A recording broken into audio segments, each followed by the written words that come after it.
వరుసగా మూడోసారి ప్రధానమంత్రిగా మోడీ ప్రమాణ స్వీకారం చేస్తారని బల్లగుద్ది మరీ చెబుతున్నాయి ఎగ్జిట్ పోల్స్.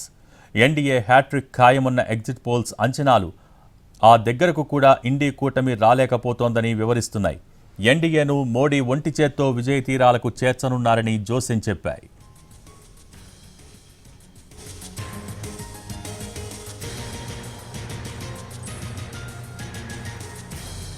లోక్సభ ఎన్నికల్లో ఎన్డీఏదే హ్యాట్రిక్ విక్టరీ అని తేల్చి చెప్పాయి ఎగ్జిట్ పోల్స్. దాదాపు అన్ని సర్వేలు ఒకేలా తీర్పునిచ్చాయి. ఎన్డీఏ కూటమికి 350 నుంచి 390 సీట్ల వరకు వస్తాయని ప్రకటించాయి. ఇక ఇండియా కూటమి 120 నుంచి 160 స్థానాలకు పరిమితమవుతుందని అంచనా వేశాయి. ఇతరులకు 40 నుంచి 50 సీట్లు వచ్చే అవకాశం ఉందని లెక్కలు వేశాయి ఎగ్జిట్ పోల్స్.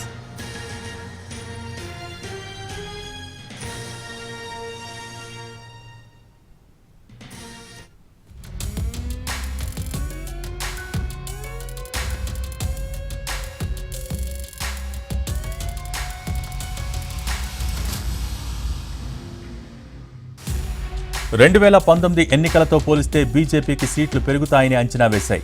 తెలుగు రాష్ట్రాలతో పాటు కర్ణాటక, బెంగాల్లో భారీగా సీట్లు పెరిగే అవకాశం ఉందని చెబుతున్నాయి ఎగ్జిట్ పోల్స్. ఇక ఉత్తర భారతంలో మోడీ హవా కంటిన్యూ అవుతుందని అంచనా వేస్తున్నాయి. రాజస్థాన్, గుజరాత్, ఢిల్లీ, హర్యానాలో బీజేపీ క్లీన్ స్వీప్ చేస్తుందని సర్వేలు చెబుతున్నాయి. ఇక బీహార్లో లాలూ పార్టీ దెబ్బతింటుందని, మోడీ ఒంటి చేత్తో ఎన్డీఏను గెలిపిస్తారని అంచనా వేశాయి ఎగ్జిట్ పోల్స్.